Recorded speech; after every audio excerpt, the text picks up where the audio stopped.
Wait, we never really did we ever discuss who's gonna start? Like, we put this on in, like, 30 minutes, so I thought you were gonna start. Um, yeah, please. Yeah.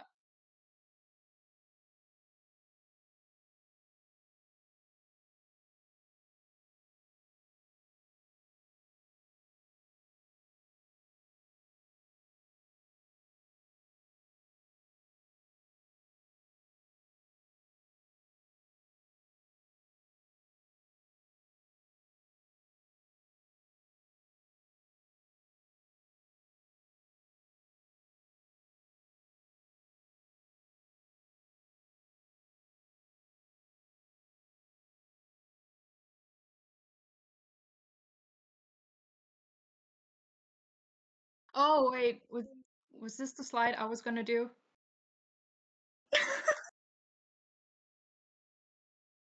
Oh my god, okay, I'm ready now.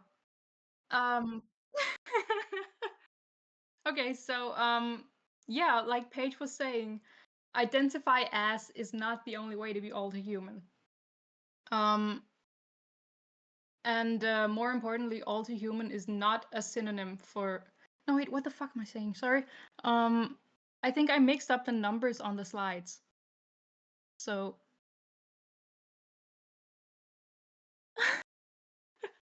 see, this is why you practice before you go on.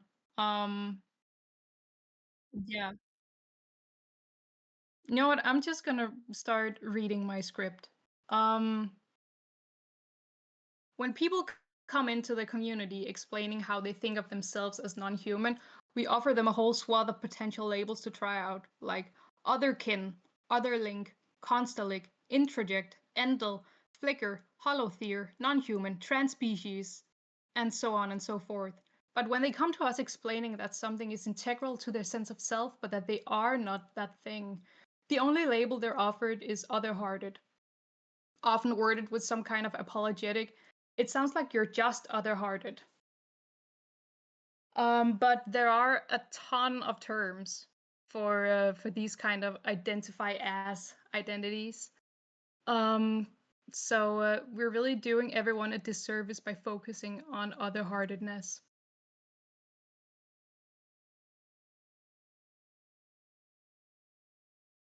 So most importantly, all too human is not a synonym for non-human. There are many, many ways to be all too human beyond identifying as something. For starters, humans can be all too human. I think a lot of us forget this. But beyond that, it's also possible for non humans to have all too human identities that aren't species identities. These identities can take many forms, which is why, unless we want to spend a minute explaining every single one of our attachments, we need labels to summarize them. A lot of folks have gripes with the overabundance of terminology, but overall, I believe labels do more good than harm. The only problem is people creating labels and then immediately orphaning them and never discussing them again. Some examples of with identities could be I was this thing, but I'm not it now. I will be this thing. I belong to this. This is a defining trait of me. I use this thing as a metaphor. This thing reflects me.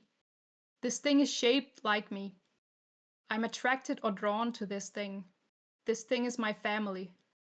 This thing impacted me as I developed. And these are just like a tiny list of examples.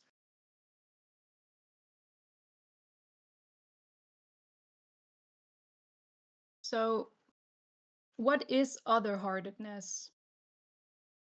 Um, Wait, hold on a second. Paige, can you entertain people while I talk for no while I connect with our special guest? Yeah, please do. Um, I have something to say before we hi Vaalski. Hi. Sorry, Okay, this good. You is so can hear me. disorganized. Thank you for being here. Okay, Of so course. otherheartedness originated in 2008 on the Damon forum with the user Resket, who called themselves horse-hearted. By 2009, the term had been adopted by other users and adapted to fit their own species attachments. Originally, it had no definition, but on October 26, 2009, Resket wrote a tentative definition that reads, "Hearted, one who identifies as fully human, but who identifies strongly with a particular animal, similar to a totem. May experience phantom limbs or certain animal behaviors, but does it as a way to become closer to an animal to whom they feel connected." So, Karasket, or Przewalski, why don't you tell us a bit about yourself and how you came to use this term? Hi. So as they said, my name is Ed. My name is Teddy, but I went actually my evenings on for many years on EF, and I'm so sorry that I updated that and made it the most difficult name to pronounce on online. I went by Edie for many years, and I just thought, "Oh, I'm going to use something else with the letters ED, change my forum name, and I see it updated everywhere else. I'm in my late 30s. I live in Massachusetts. I have 2 kids. I am non-binary and queer, and I'm horse-hearted. And my uh, my I was about to say my TDF style, but my Philip Pullman slash his Dark Materials style demon is a spotted hyena. um, I don't identify as an alterhuman. I don't identify as a Therian. I only found out about a year and a half ago that this had permutated off of TDF, which has been kind of a wild experience for me. Um, I Let's see. Let me look at the other questions you asked me. Yeah. Oh, no worries. No, don't worry. Don't worry about it. I have had a long morning already. So I This was now 16 years ago. Like I said, I'm in my late 30s. I was between 19 and 21 when I came up with this. So it was a very different person. I was still in college, but I had spent much of my young life with horses from the age 9. I was actively involved with horses up until I was in my 20s, and the only reason I stopped is because I broke my ankle falling off, and so was out of it for a bit. And I moved to Boston, so I was also out of it for a bit. But I'm still closely involved in the horse community locally, um, and I still spend a lot of my time thinking about horses and talking about horses. I was also deeply involved in being a big nerd about fantasy novels for basically my whole life. Specifically, the one that's relevant here is a young adult series called Wild Magic, or The Immortals Quartet by Tamra Pierce. That was, I think it came out in the 90s, late 90s, early 2000s, and that I had read at a very formative age. And that, and I somewhat ironically, the other book I think of as deeply formative is the Young Wizard series by Dan Duane, which is where I stole my username Ed Karastek from. So I'm really like, I have a theme here, I guess. And so I started using Horse Hearted on TDF probably in 2008, maybe earlier. There is a sort of non-archived, non-visible part of TDF that doesn't exist any longer due to the ephemera of the internet. that was a side chat on the board. Like it was attached to the board. You couldn't access it unless you were on TDF itself. Called I think Yaplet. And from context of looking at my old posts, I must have been talking about it there because I started talking about it as if it was something everyone was already familiar with. Um, as you can tell, I'm actually still on TDF. I've been on TDF for about like 17, 18 years now. So I was able to go back and look, but I clearly started talking about this as something people already knew about, that they knew about me. And so reading it, it really seems like you jump in partway through this conversation. Um, and I used it specifically because an interesting thing about TDF, a place that is deeply committed to analyzing the behavior of animals and applying it to yourself. Um, there's a lot of Therians, there's a lot of people who are otherkin, and there are a lot of people who just have a lot of feelings about animals very strongly. And I wanted a way to talk about those feelings in a way that did not identify me as something other than human. I feel very strongly connected to humanity. I sometimes have a little cry about, human ancestors and the non-human ancestors who came before them. I feel strongly about those people. I feel those people are me, and I feel like we are one thing. And I wanted to be able to say that, and also I feel more deeply connected to horses than I do sort of your average animal. And I'd been rereading probably Tamara Pierce's books, and one of the things that stuck out to me, and I'm so sorry if you can hear my cat. She's realized I'm doing something interesting and is screaming at me. Um, I came on the term horse-hearted, which is used by Onya Chemtong, who is a Khmer tribeswoman. Their culture has a word for the deep connection to horses that is sort of folded under wild magic in these books, and the term is horse-hearted. And the reason it struck me specifically because later we have a conversation with somebody else who is horse-hearted, where the main character says, "Well, don't you ever want to just like be one of the herd and sort of throw off your humanity and run among them, right?" And the horse-hearted character says, "I mean, who doesn't sometimes want to do that? But at the sort of base of things, I'm a man, and that's the deep identification that I have, and you have, and like what I am is somebody who is connected to the horses, and it's in the sort of conceit of the book. It's vital to remember that, or you lose yourself." And I think I felt like that that was something I could steal, and that I could work with. And I did, immediately give credit to, when I originally was talking about this in the forum, immediately give credit to Tamara Pearson where I had taken it from. But I knew it was in use on the forum. I knew people had adopted it on the forum. And again, I found out about a year and a half ago by accident that it had been adopted into the other human community, and I thought that was fascinating. And it was sort of also mildly shocking. I did not. I'm in my 30s. I didn't expect that to happen to me.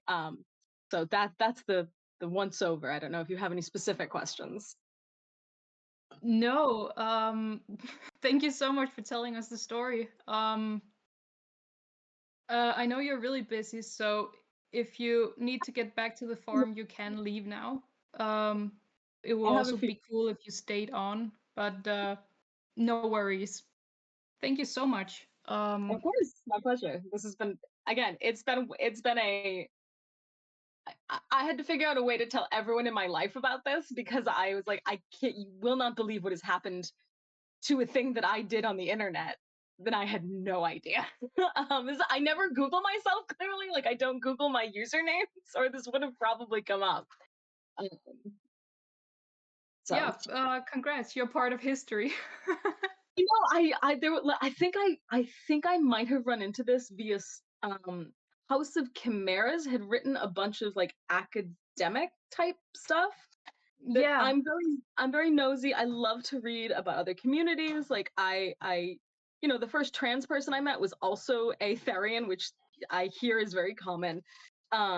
And so I was just nosily reading another community's history, and I hope you all someday get to experience the emotion that I experienced upon running into my own username in that.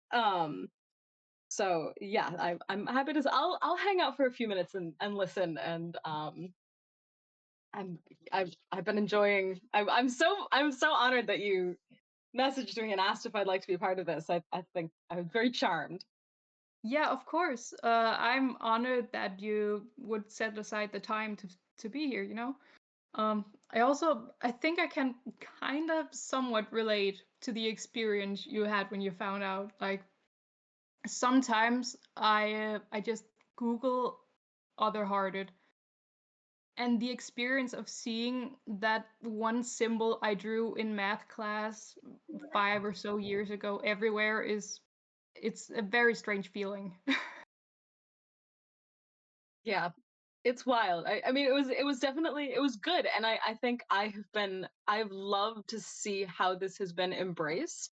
I have been really struck by the fact that it has been folded in under the alter human identity, because I my like stated intent was this is not an alter human identity. This is not an otherkin identity.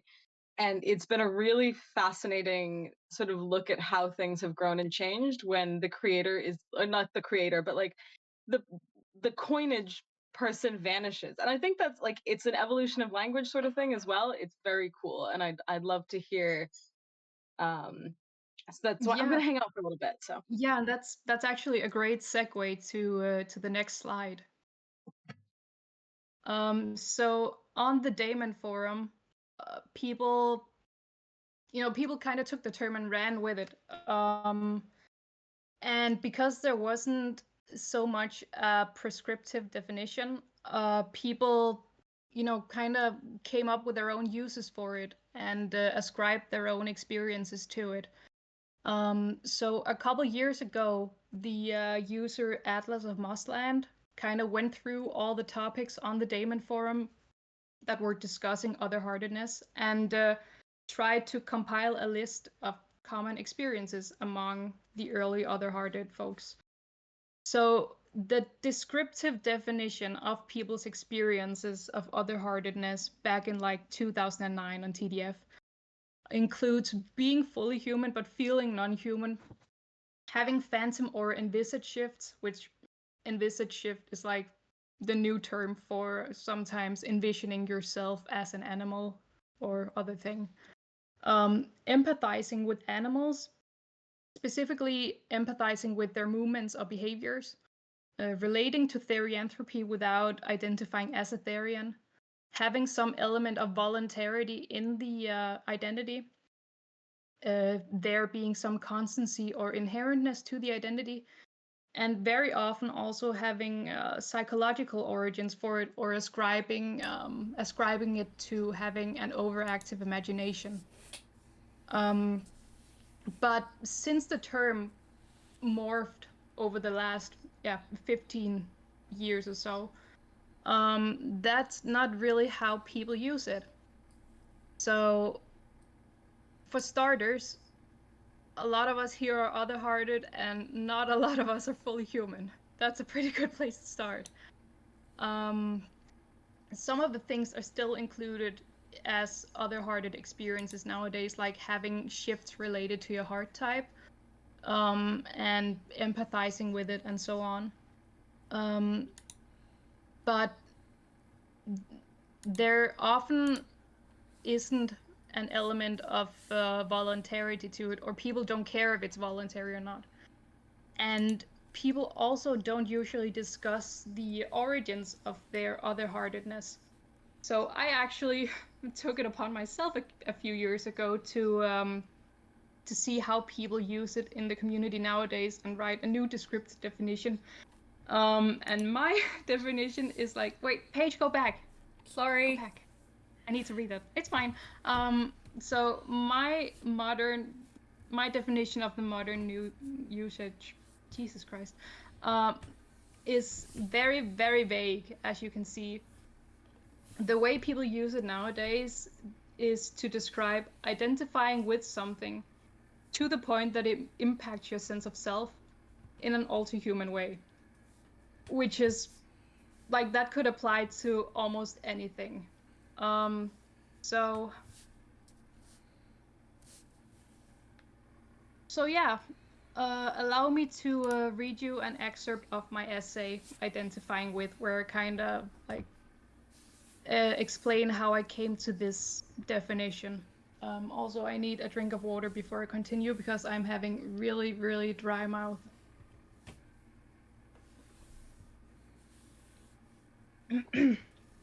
Okay. Defining otherheartedness. I won't appoint myself the arbiter of what is and is not a heart type. I don't think any one person can define otherhearted in a way that accurately represents every person who uses the term. Otherheartedness was originally coined with only real-life animals in mind, and as having an element of voluntarity. But these traits don't describe most of the other-hearted folks I've talked to. To some users in the original coining thread, other-heartedness was also used as a psychological alternative to the, at the time, more spiritually minded therianthropy. I can see some benefits to this vagueness. It would be helpful to have a term that functions as a catch-all for any identity that doesn't fit into other categories, and which can be interpreted in many different ways. But I don't think other-hearted is the best candidate for this. We're in a bit of a heyday of new identity terms being coined. Both widely useful terms like Endel, Other, Vague, and Constellic, and more individual terms like Folkinterra and Fictanthrope have all been coined within the last year. Many more terms have been proposed, most of which have fallen to the wayside. The community thankfully self-regulates like this. If a term isn't useful, no one will use it. If people use the term, there must have been a need for it. I don't think other-hearted was intended to have a prescriptive definition like all these new terms do. That is, the definition given by its coiner was intentionally left up to interpretation, and its coiner didn't correct people when they used the word in a way that strayed from the definition, which contrasts with the very prescriptive nature of most of the terms being proposed these days. I'm usually more of a descriptivist, i.e., I believe language is best defined by its usage more than its dictionary definitions. But in a community like this, which concerns itself with defining identities and ontological phenomena, I don't think language descriptivism is very useful. After all, descriptivism is what led to the redefining of kin that has happened on TikTok, as described in another essay. It's too late to prescribe a definition to other-heartedness. It was coined more than a decade ago and is so widely used nowadays there's no way a new definition would gain a foothold. But we can observe how people use the term to describe themselves and try to narrow it down to its essentials. To do so accurately and in-depth would require an essay of its own. But in short, the only part of the original definition that I see people use nowadays is identify with. The original definition included 4 other qualifiers: identifying as fully human, specifically identifying with an animal, the identification being similar to a totem, and the other-hearted experiencing shifts as a way to become closer to the animal in question. Aside from the ability to experience shifts, though not necessarily as a way to connect with a heart type, usually just as a side effect of being other-hearted, I don't see the other qualifiers being used at all today. So we're left with the very vague. To be other-hearted is to identify with something. In and of itself, I don't think this concept is worthy of its own term. Every individual on Earth identifies with something. Family members, job titles, personality types, fashion movements, colors, songs, stories, traditions, and so on. We want other-hearted to be a useful descriptor of an identity facet, not a vague word to cover the breadth of the entire human or non-human experience. The real question then becomes, how can we understand the phrase identify with through the lens of defining identities or self-perceptions? And how can it be understood in a specifically all-too-human way? The most straightforward answer is that your identification with something has to be strong enough to impact your sense of self. In fact, I would say whatever you define as a heart type has to be inseparable from the way you conceptualize your identity. Of course, without being something you actually identify as that would make it a kin type. For example, your heart type could be something that has affected your development as a person, affect your personality, has altered your course in life, and or influences your actions. To count as an alter-human phenomenon, the identification would have to be somehow outside the scope of what's considered a normal human experience. But that I will leave up to interpretation. So, yeah, that's how I got to that vague as hell definition. I really like that it has to be found, that it's a foundational thing to who you are. I think that is something I may have sort of taken as read when I was talking about it originally, as this was a, like, you cannot imagine yourself without it. That's very much how I feel about horses. Like, I mentioned I have two kids, and I have, like, purposefully front loaded making sure that the older one gets to meet and experience and be with horses as much as I can, because I think it is going to be difficult for her to understand me if she does not have some understanding of horses. And I don't know that that's a average way for people to experience the world regarding animals. I don't feel like that. I love my cat. I don't feel like that about my cat or my other animals. And I think that's great. I think that's a really cool way of thinking about it.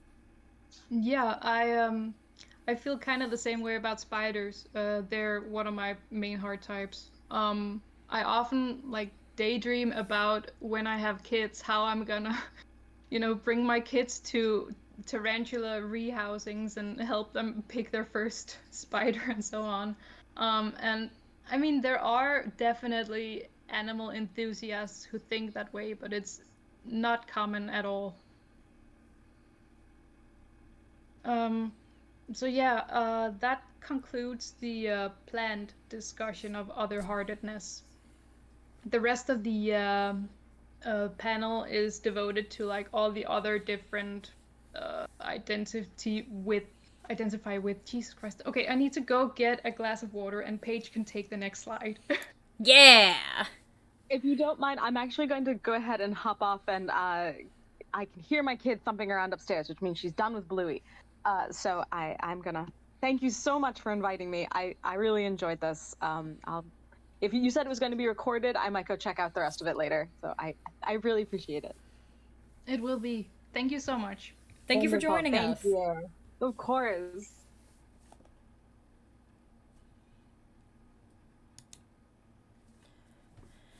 So, like Poppy said, we're now moving into the section of the lecture where we're talking about the other terminology that you should know about and potentially look into to see if it's more relevant to you, or if it might be more relevant to people you know who are looking for a descriptive term. To start off, we have synpath. Coined in 2015 by Stir, Draws, and Reblaws, this is often used as a synonym for otherhearted, and it has a prescriptive definition that's deliberately vague. To quote the coiner's FAQ, synpath is a tidy name for something you identify with on several levels, which could be a concept that resonates really strongly with you, an animal or mythological creature you feel you act like, or a person or character you share a lot of common behaviors with, among other things. Critically, synpath was made before the coiner knew about the term otherhearted, which they do mention on the FAQ in question. So that's part of why it's sometimes used as a synonym, even though it was not literally designed with otherhearted in mind. Other vague is another term. This one was coined in January of 2021 by Federatio Angelorum.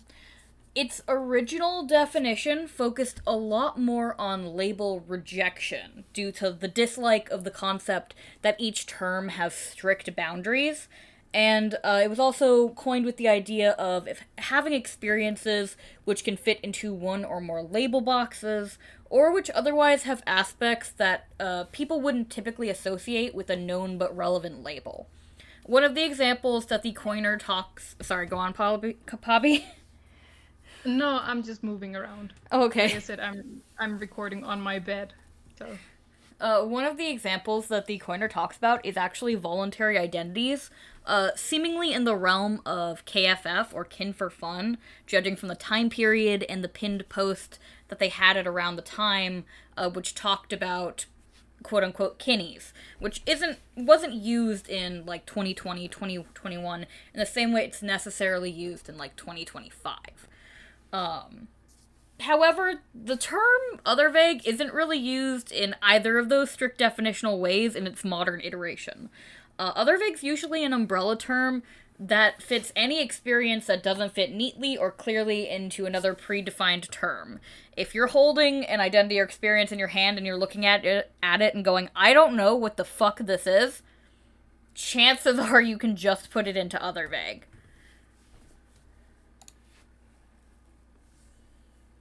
Yeah. There's also paratypes, which some of you just heard a whole panel about, thanks to Veed. Yeah, that's my monster. So a paratype is an identity that only exists in relation to a pre-established identity. It cannot exist in a vacuum. It only exists as an offshoot of another identity. So some examples to kind of illustrate it. A Bicentherian, that's me, may have a bull paratype because they're very similar in behavior or anatomy. A mushroomkin might have a tree paratype because the mushroom depends on the tree for its life. Someone who's lion-hearted may have a gazelle paratype because they always show up together. A werewolf may have a silver paratype because of how foundational it is to werewolf mythology. Someone who's lizard vague may have a sun paratype, or someone with a rabbit paratype may have a hawk paratype. So you can have paratypes of a paratype.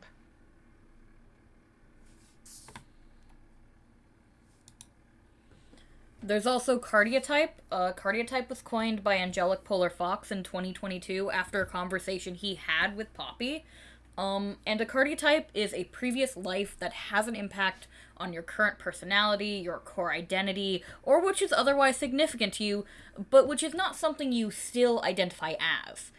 Cardiotypes are relevant and really useful terminology in our community because sometimes there's a lot of equating with having a past life to having a kin type or stereotype in alterhuman spaces, and those things can be related for some people, but are not necessarily synonymous.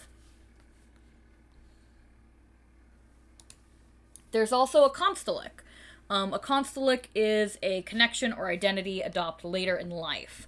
Constels, also called stels, can be voluntary or involuntary, permanent or temporary, and they can fluctuate between being an identity or existing as a connection to something. They can be very, very intense, or they can just be completely casual and obtrusive, or they can switch between the two. Anecdotally, I don't have a data or an essay to necessarily back this up. Anecdotally, I've seen a lot of people use constellic for things that they have found pivotal or extremely important to them as persons, especially if it's something they grew up with or something that they attribute specific major parts of their personality and themselves as a person to.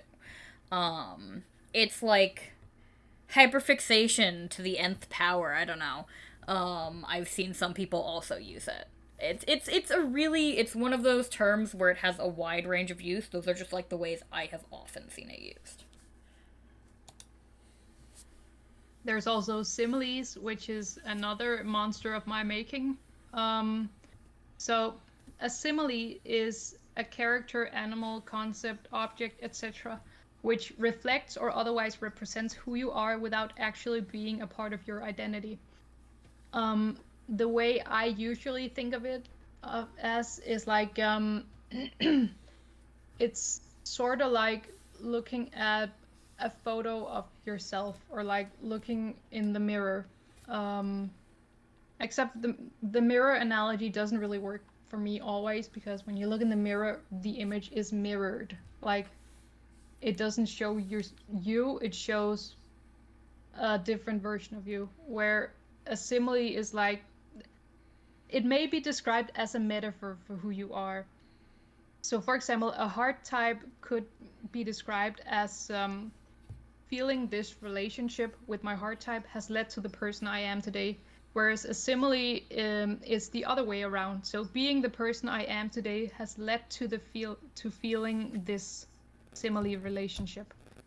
And then the post that made me come up with the term reads, you ever read a story where you and the protagonist share such a specific brand of mental illness that you feel like you've just been smacked with a mirror and you just gotta sit there with wet eyes as it lists all the ways you need to fix yourself? Stories that say, this you? Get help, LMAO. Stories that equal 6 months of therapy. Self-recognition through the other. Shoot that shit up my veins all the day, every day. Not everyone has a simile, of course. It's more like it's sort of like finding your look-alike out in the world. So the only character I've found who has basically the same personality as me to a T is Abe Sapien, specifically from the Abe Sapien Dark and Terrible comics, not from the movies, from the Hellboy universe. And the way I feel my simile is when I read his story and I try to insert myself into his story, I feel like I would have made every single choice that he makes, and I would have reacted in the same ways that he reacts in the story. Yeah, it's like a metaphorical doppelganger. Yeah.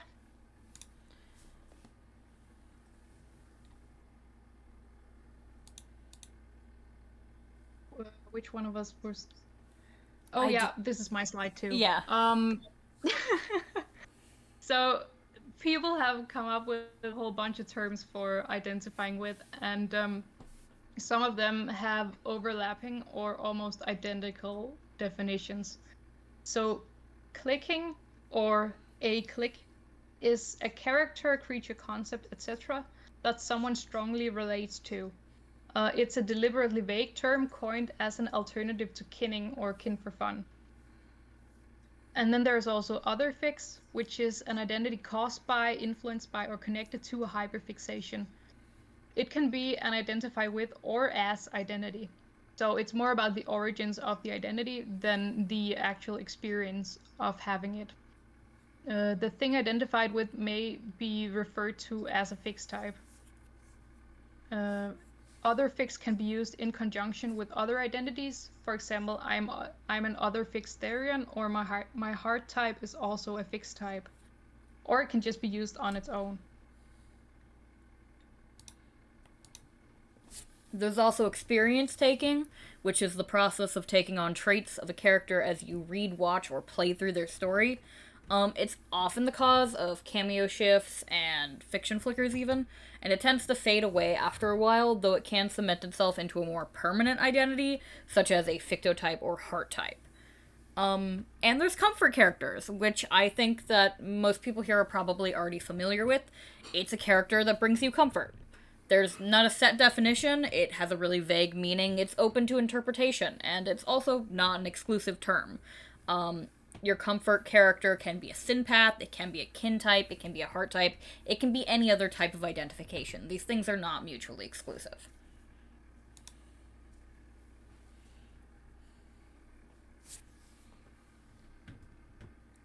And in conclusion, otherheartedness is important to identify with terminology, but it's not the only one out there. There's a lot of different terms which fill unique roles in the community, and which you should take into account when you're questioning. Before people look into otherheartedness as, like, the default to anything that's identify with, they should take a moment to understand the many nuances of with identities. There might be something out there that fits your experiences better. Don't hesitate to look into it.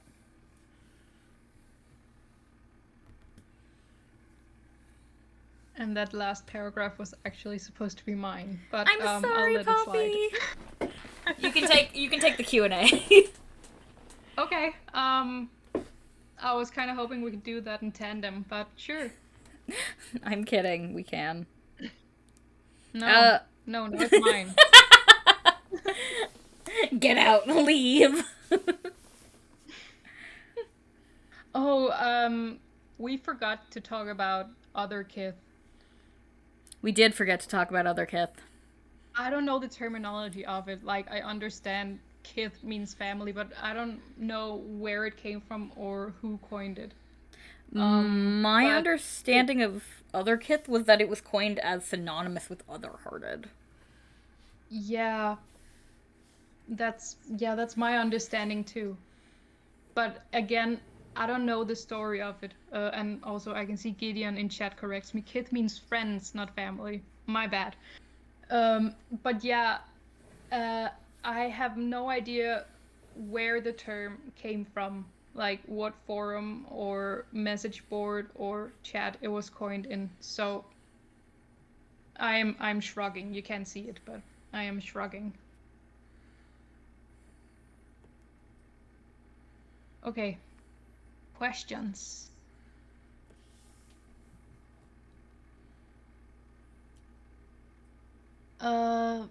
Amber asks let's talk about identify with stuff. You mentioned that the term kin was redefined on TikTok as described in another essay. Could you elaborate a bit? Where can I find the essay? Um, I said that because the essay I was reading aloud from was part of a series of posts and essays, and they are linked in the essay, and I will put it in chat here. They should be at the top of the essay. There are also links in the text to related posts.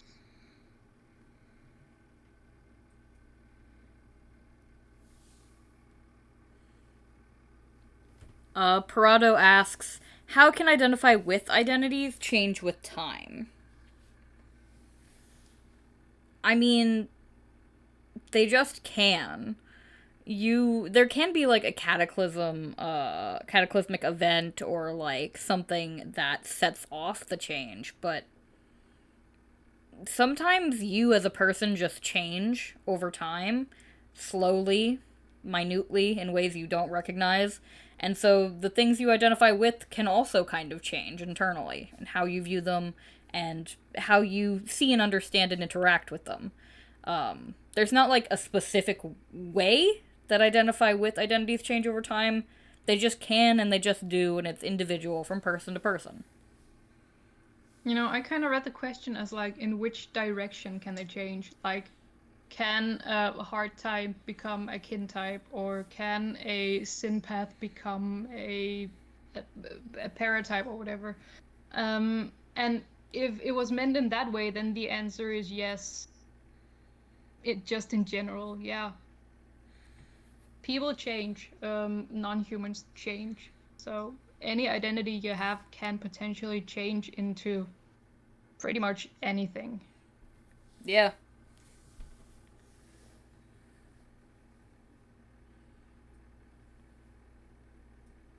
Holly Doxion says, so some of those terms potentially fit better than hearted based on the definitions you gave, but I prefer to use other-hearted. Can I just use other-hearted? Yeah. A couple years ago, actually, Vaalski said on Tumblr that they don't care how people use the term. They said it in better words. Here, I have the post. I'll paste it in chat. But basically, Vaalski gave the go-ahead to use other-hearted however you want. Oh, geez, that's a big embed. There we go. So if you feel like other-hearted fits better, then you can continue to use it. It's no issue. You can do whatever you want forever. Forever.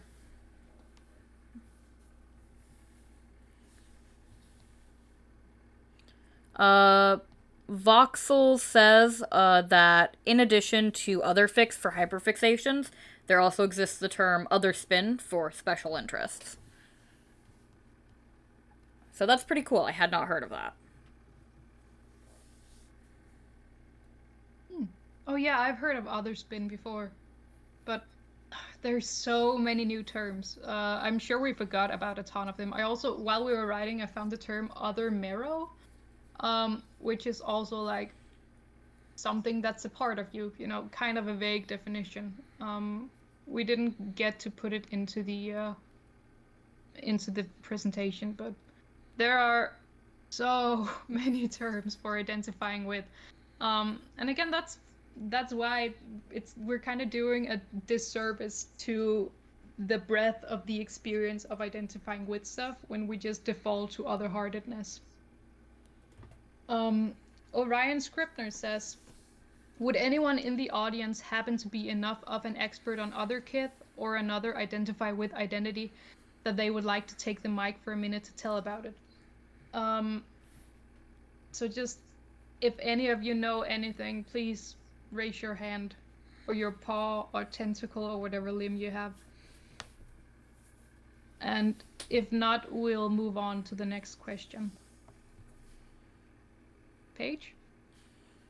So let's see. Aristodan asks, is there a resource out there that you would recommend to give to people who insist on kin being a verb as well as a noun?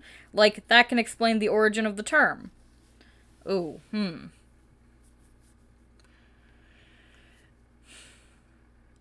There's a dictionary and FAQ resources that you can use as a jumping off point for the term's history, like obviously Orion's timeline and lexicon, but also Beyond Humanity has a good dictionary too, if I recall.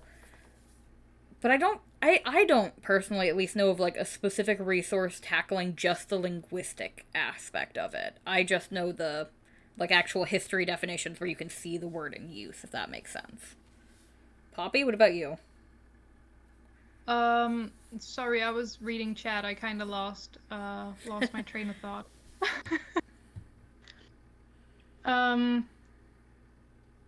Yeah, I think the best we can do, like, we all have this fantasy that if we keep explaining things in a really nice way, then people will eventually understand what we're saying. But real life isn't always like that. So that we can just continue to kindly tell people the history of the term and how it's used and how they come off when they use the term, and just leave them be after that. And if they change their mind, that's great. And if they don't, then there isn't really much we can do about it.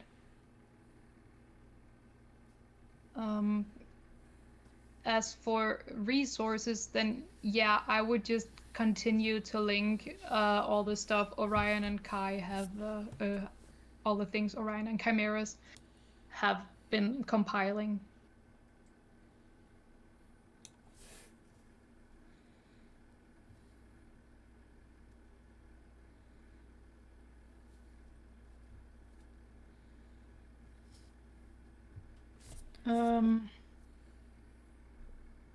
Cody says, mentioned this in the panel chat, but wanted to put it here as a sort of question, sort of shout out.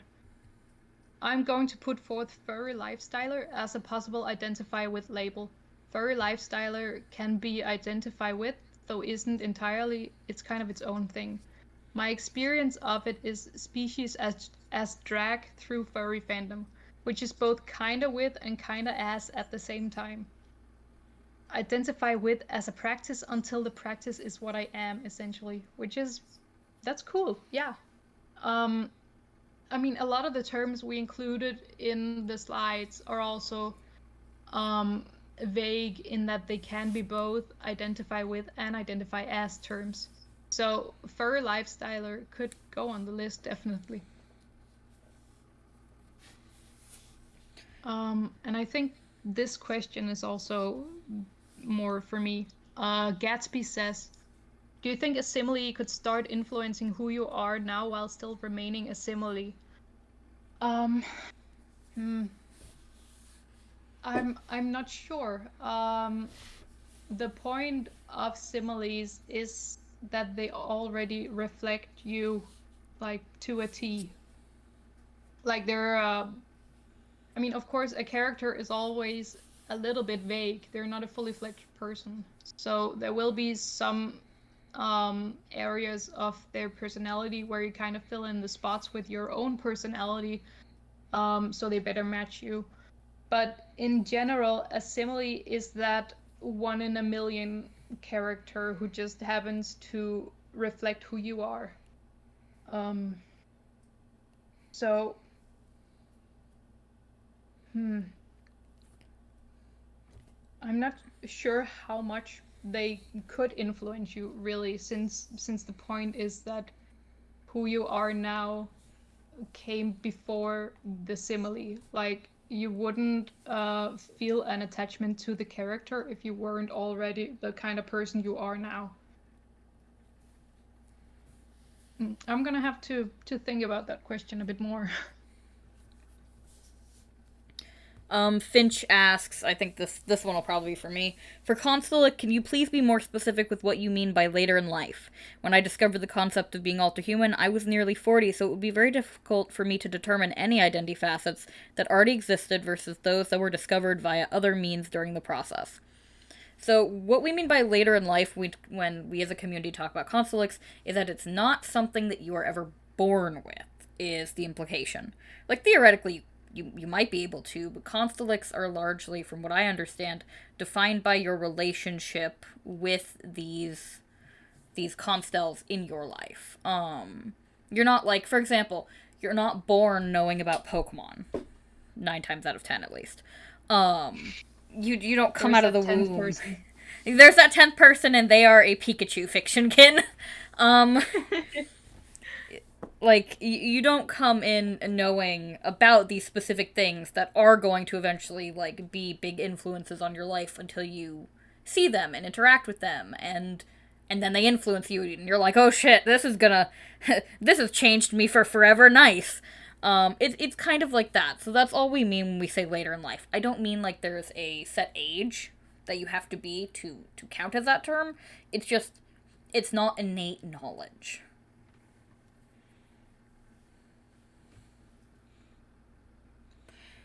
Curry Block asks, is it a consulate if you were it in youth, forgot it for a time, and then reconnected with it? Yes.